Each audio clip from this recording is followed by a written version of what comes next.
This is log entry BT01. Alfred has encouraged me to make time for this.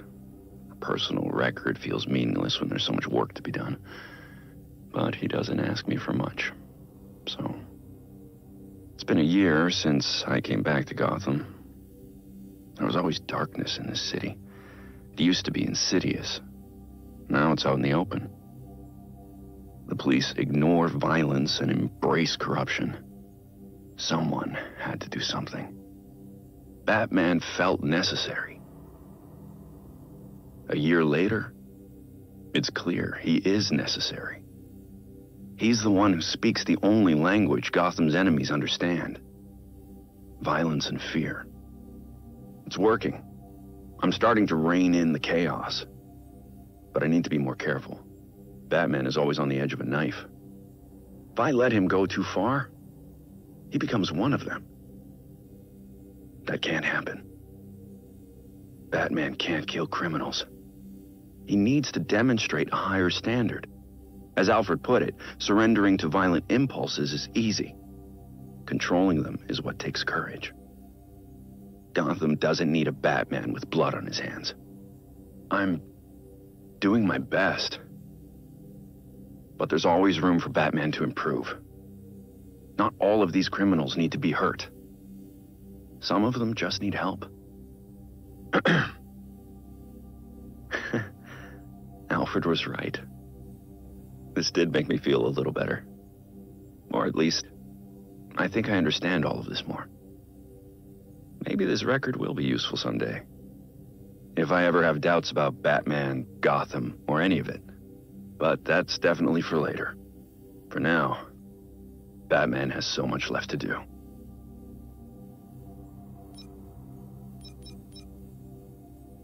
Log entry BT17. So much has changed since I recorded the first one of these. I spent the entire time thinking Batman could do this alone, in complete secrecy. But that's just not possible. Besides Alfred, there are two people on the planet who know Batman's true identity, and only because I told them. It's a risk I don't regret. Jim Gordon earned the right to know. He's the only cop in Gotham I truly trust. And I've learned so much from him, especially about how we achieve justice. I envisioned Batman as vengeance, but Jim helped me make something more out of it. I never wanted to be a detective, but I'm good at it. And he makes me better. What I like most about Jim is that he doesn't want the recognition. He only wants to do what's right.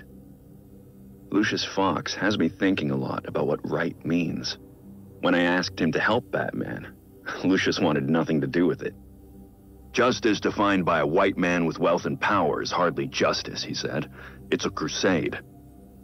That's why I love Lucius. He doesn't care what Bruce Wayne thinks of him. At all. But he cares deeply about what Batman stands for. Lucius is my moral compass. Once I realized that, he finally agreed to get involved. I'm grateful he started by saying no. He was right. Batman shouldn't be a caped crusader. Gotham deserves a better kind of knight. Log entry BT28. It's New Year's Eve at... I suppose it's New Year's Day. Anyway, Alfred asked about my New Year's resolution. What does Bruce Wayne want to achieve this year? I didn't have an answer for him, so he locked me down here with my tea until I figured it out. Batman's purpose is clear. Mine isn't. Besides Batman, there's not a lot I care about. I didn't love saying that out loud. It makes me sound like one of them, the tricksters and clowns and gangsters across Gotham who... I can't even talk to myself without talking about Batman. But protecting people, it's all I'm good at. Maybe that's it. I'm spending this fortune on Batmobiles, building this enormous cave. Meanwhile, Gotham has problems Batman can't solve. But Bruce Wayne might be able to. Jim Gordon's worried about being able to put his daughter through college. Lucius mentioned how great it would be to have a foundation that helps disadvantaged youth study tech. I can take the hint. Then there's always providing relief for the homeless. The Dark Knight works alone, but Bruce Wayne doesn't have to. So, I suppose my resolution is to invest in other people. Alfred will like that. Maybe enough to let me back upstairs and let me sleep in my bed.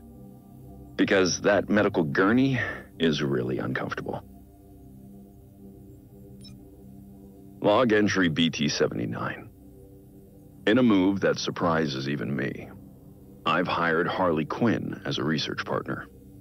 Or rather, I've hired Dr. Harleen Quinzel, a trained psychiatrist whose work in criminal profiling surpasses even mine.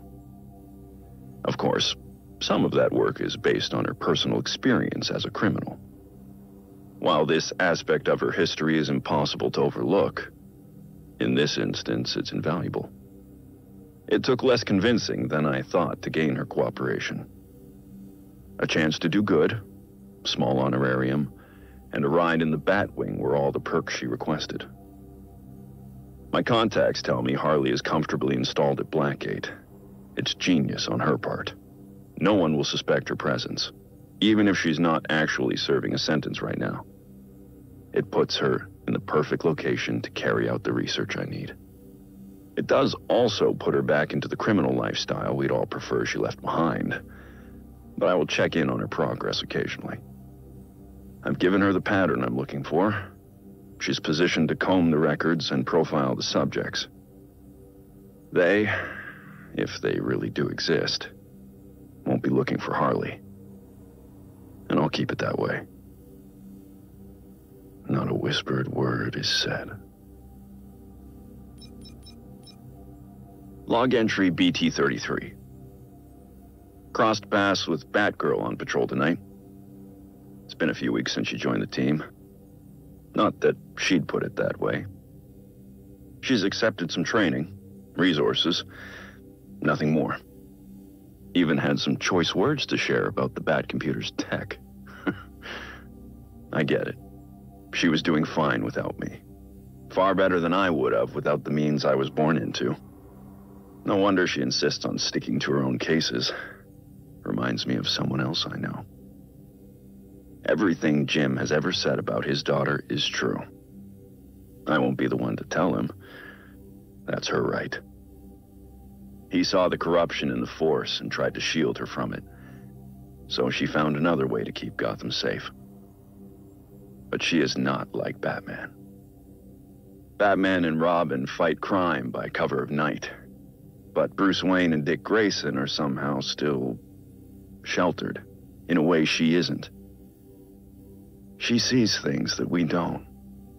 Maybe we've lived in a mansion too long. Barbara's different. She's driven by something I can't quite understand. Most people freeze up when faced with others' pain. But she sees the hurt at Gotham's core, and she has to get involved. To her, it was never a choice. Dick asked me to bring her further into the fold, to truly work together.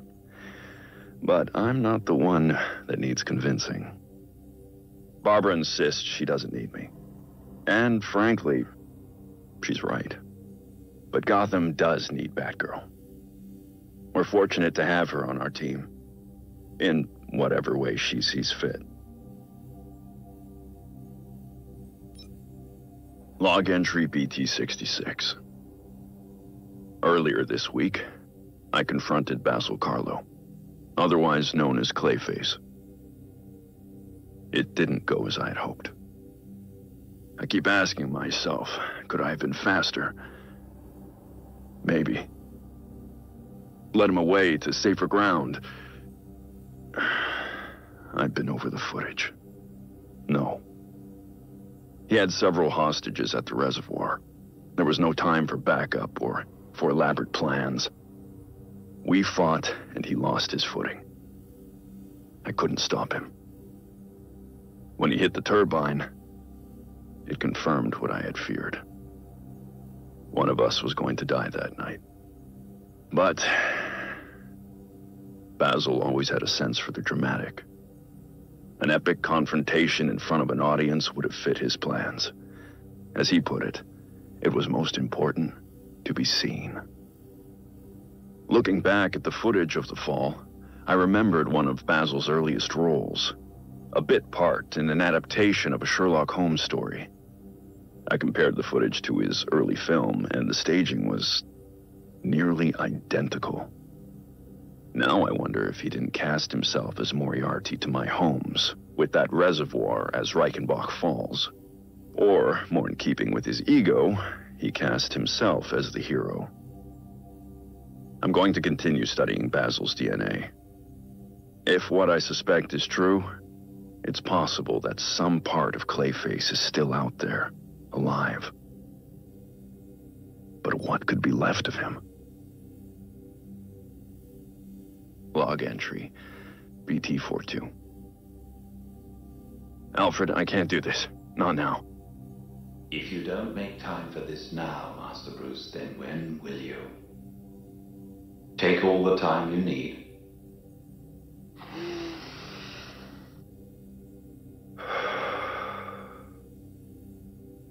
I didn't know so much could go so wrong. There's nowhere else I can go. Dick stopped by Gotham again. Our meetings lately have been strained. I pushed him away. And this time I don't know if he'll ever come back. He worried about my obsessions, but I wasn't focused nearly enough. If I was, then Barbara... She got hurt. Paralyzed. Maybe permanently. Because she was trying to help me. I let her take on too much. I should have been there. I failed her. Barbara, and Dick, and Jason. Jason barely got a chance. He could have been great for Gotham. The best kind of Robin. But he was reckless, rushing into danger like that. No. I'm responsible for this. After being too strict with Dick, I tried to give Jason more freedom. I should have been paying more attention. He went off on his own to be a hero. Then that monster murdered him for it. He was killed because of me. I'd do anything to fix this. Things I said I'd never do. Like speak with Talia again. I swore to myself I'd never consider using a Lazarus pit. The risks, even compared to death, were too great. But I had to know if resurrection was even possible. But when I tracked her down, I couldn't even ask for her help. One more thing I got wrong. And Talia just laughed. I broke almost every rule I have to bring Jason back. And I have nothing to show for it. He's really gone. 16. Batman failed. I failed everyone. I don't know how to make any of this right. But I'm going to find a way.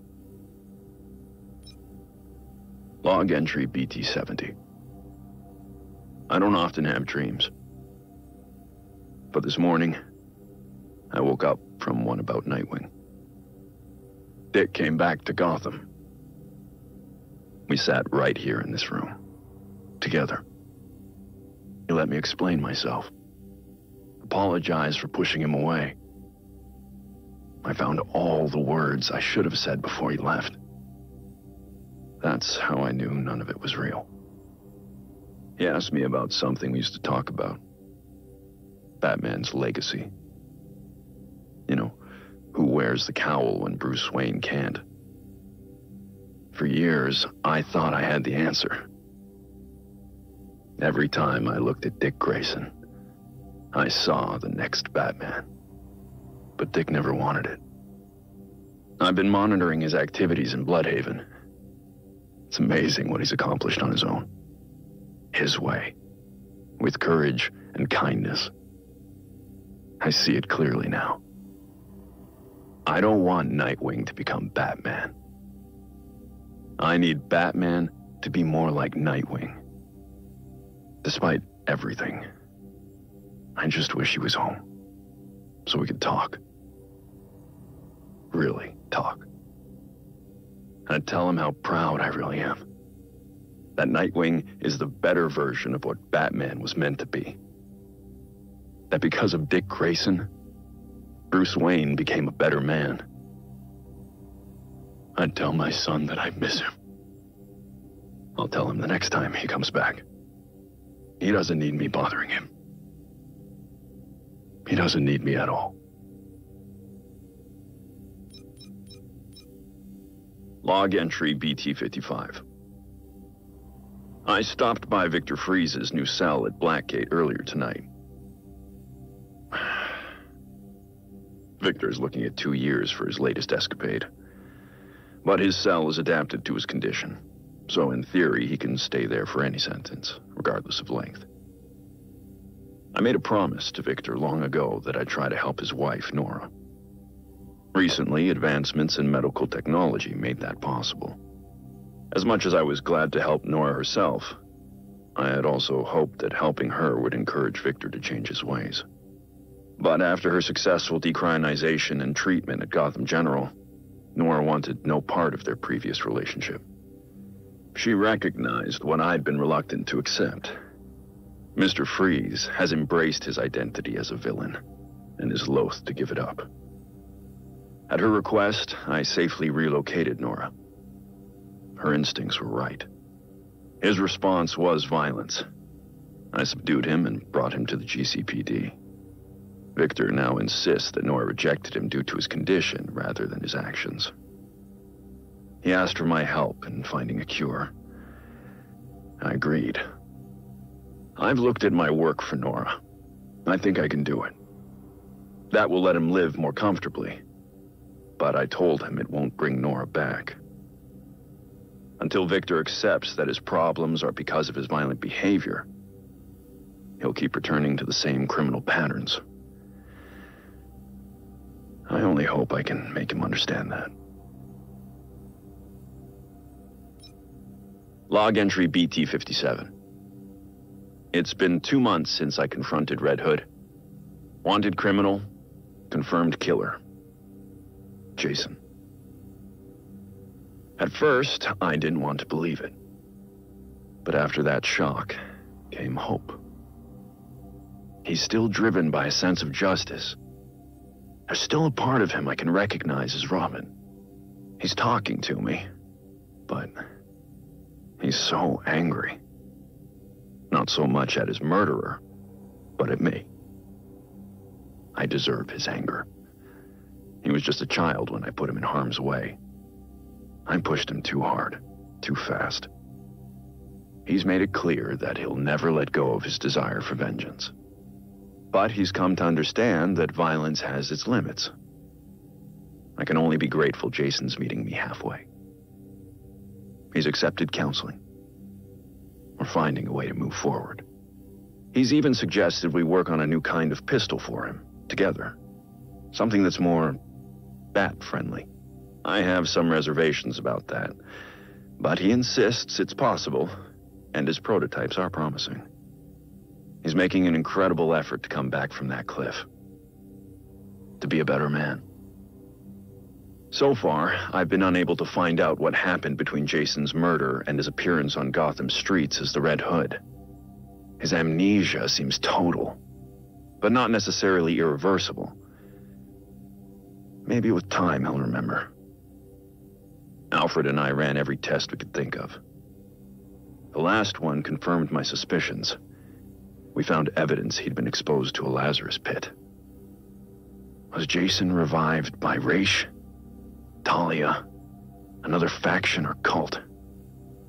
Raish has healed his injuries, no matter how severe, in Lazarus Pits. Ongoing exposure has rendered him practically immortal, though at the cost of his humanity.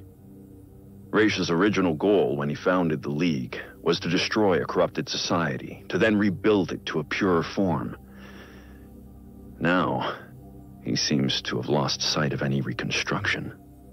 He views all human beings as irredeemably flawed, even Talia. For all his anger, Jason is nothing like that. My working theory is that a single short exposure to a Lazarus Pit won't cause a permanent shift in personality. But I need to learn more.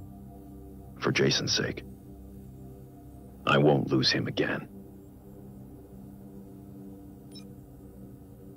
Log entry BT-49. 6 months since Tim Drake showed up. This kid not only figured out Batman's identity, but connected every dot. Nightwing, Alfred, Jason Todd, and at just 13. Tim is certainly smarter than I was at that age. In a raw sense, maybe even now, a natural detective. When Tim figured out who we all were, my first thought was, how did he do it? And then, how could he use this against us? Even more paranoid than usual. I've been in a dark place since Jason died. Robin's mask now feels like a curse I inflicted on Jason. And Dick. Tim wants the mask anyway. He says Batman needs Robin. Alfred and Dick just encourage this. They insist Tim just wants to help. There was a time I thought that I was helping Dick. Certainly thought I was helping Jason. If it were only that simple. Tim thinks everything has an answer. He has this absolute enthusiasm I can't possibly match. I worry I'll just grind that enthusiasm to dust, like I did with the others, whether I want to or not. It's just what I am. Though Tim would be better off without the mask. If he has to wear it, pushing him away would be dangerous. For some reason I can't understand. He trusts me. I'm certain I don't know what's best for the kid. But with all his potential, and that raw genius, maybe, just maybe, we can make this work. Log entry BT-81. I just finished packing Alfred's luggage into the taxi. I can't believe after months of nagging, he finally agreed to take a vacation. He always has an excuse. If it's not a case stopping him, he's too busy redecorating the manor or helping Tim on a project. But I could see it in his eyes when the fog rolled in, or the way he sighed as he made a cup of tea. He missed England. He says I'm so focused on stopping the next criminal that I don't appreciate what I've already accomplished. But he's guilty of that too. He's the one who works from the shadows, making sure I survive every night, every patrol. If anyone deserves a vacation, it's Alfred. I looked it up. The last time he took time off was after we captured Firefly, at least 4 years ago. I don't think he would have left if Tim hadn't promised to look after me while he's gone. Even Jason stepped in and said he would cook for me so I don't, and I quote, die from salmonella. To show his gratitude, Alfred assured us he will give Ace the fanciest treats money can buy. I swear that dog has us wrapped around his paw. Anyway, Alfred shouldn't worry so much. I'm clearly in good hands. And I'll sleep better at night knowing he'll be out of reach of the people I'm currently investigating.